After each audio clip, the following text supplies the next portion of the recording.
Faucon, en 2011, quand vous réalisiez La Désintégration, un film fort dans lequel trois Français d'origine maghrébine décident de s'engager dans le djihad terroriste, avez-vous pensé qu'une telle situation pouvait se produire? On pensait que c'était possible à ce moment-là. C'est d'ailleurs la question qu'on s'est posée quand on a travaillé sur le film, c'est-à-dire est-ce que ce qui s'était passé à Londres et en Espagne était possible en France. Bon voilà, c'était des questions compliquées à aborder à ce moment-là, évidemment. Mais on trouvait qu'il fallait le faire. Quel est votre sentiment par rapport à la situation actuelle? Ben c'est une situation à laquelle il faut vraiment prendre garde parce qu'elle est porteuse évidemment de risques, de dangers. Et donc voilà, à l'époque où on a fait le film, par rapport à ces questions, au moment où on l'a écrit, c'était des questions qu'il était compliqué d'aborder. Il ne fallait pas le faire n'importe comment. Effectivement, on s'est beaucoup demandé comment faire, quoi ne pas faire.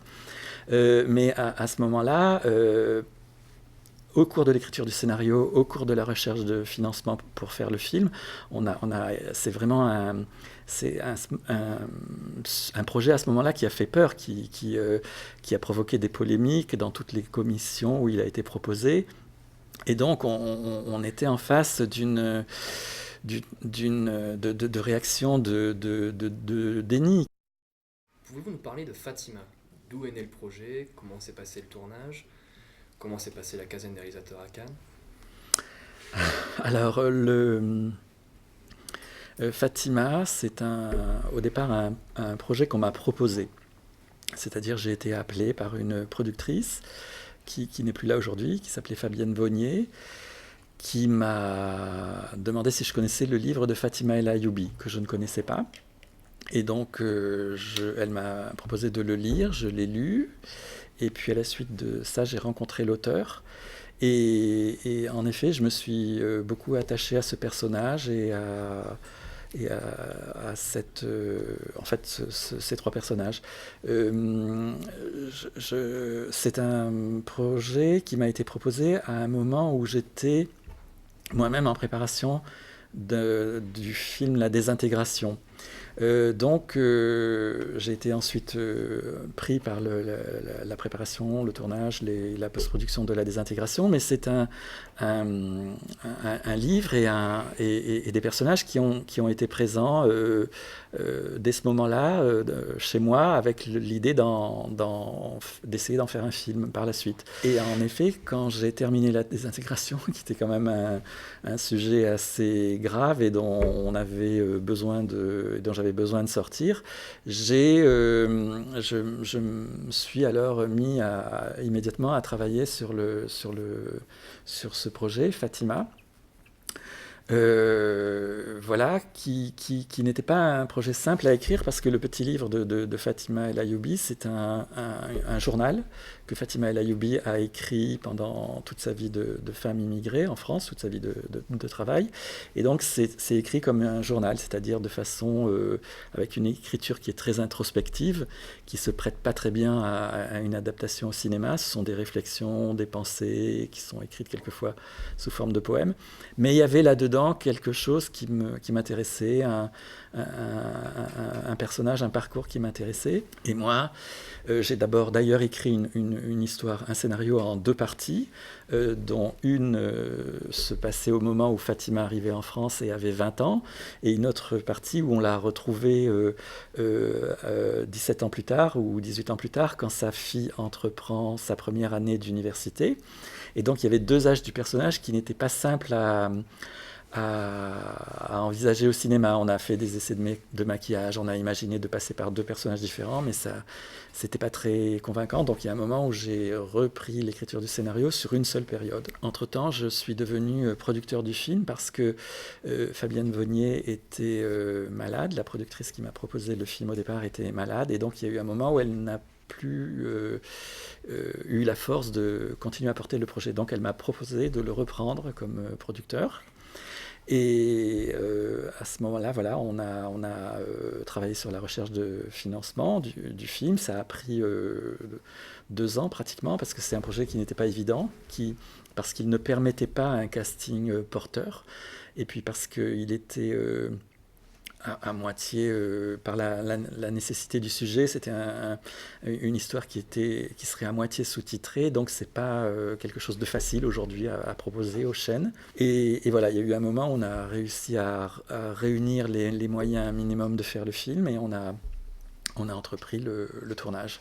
Donc, c'est un projet qui présentait aussi cette difficulté, c'est que le personnage principal est un personnage qui ne maîtrise pas bien le français, donc c'est pas évident à pourvoir.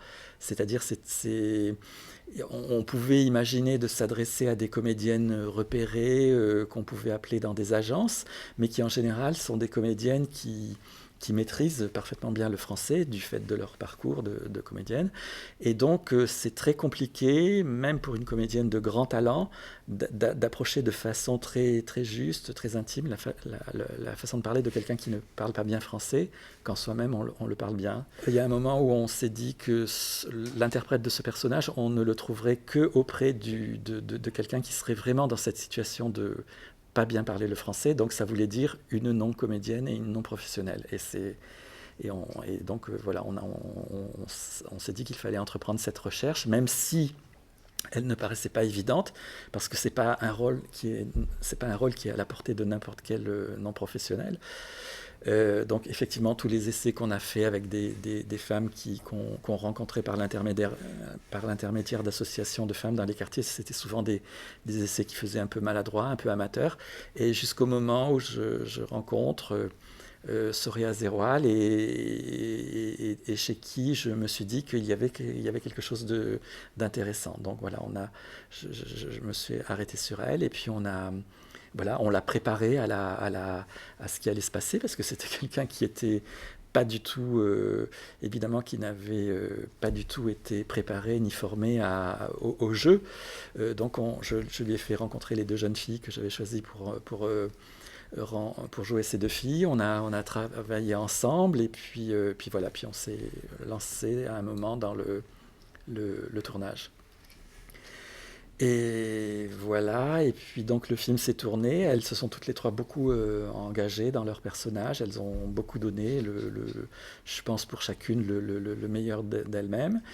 Et puis voilà, c'était un film avec une petite économie, donc on n'avait pas un luxe de temps. C'est pour ça que le film a une durée assez courte, parce que j'ai dû renoncer à des séquences du scénario qu'on ne pouvait pas tourner, parce qu'on ne pouvait pas aller plus vite. Avec ces 3 interprètes.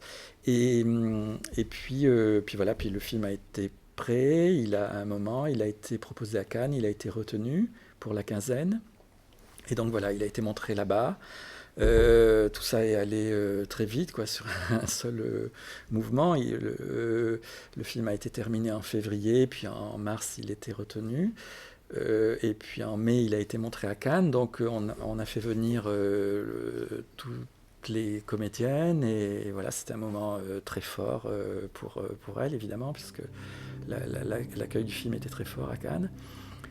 Et voilà, et donc ensuite le film est sorti dans la foulée, et puis elles ont aussi toutes les 3 participé à présenter le film, et voilà, jusqu'à aujourd'hui.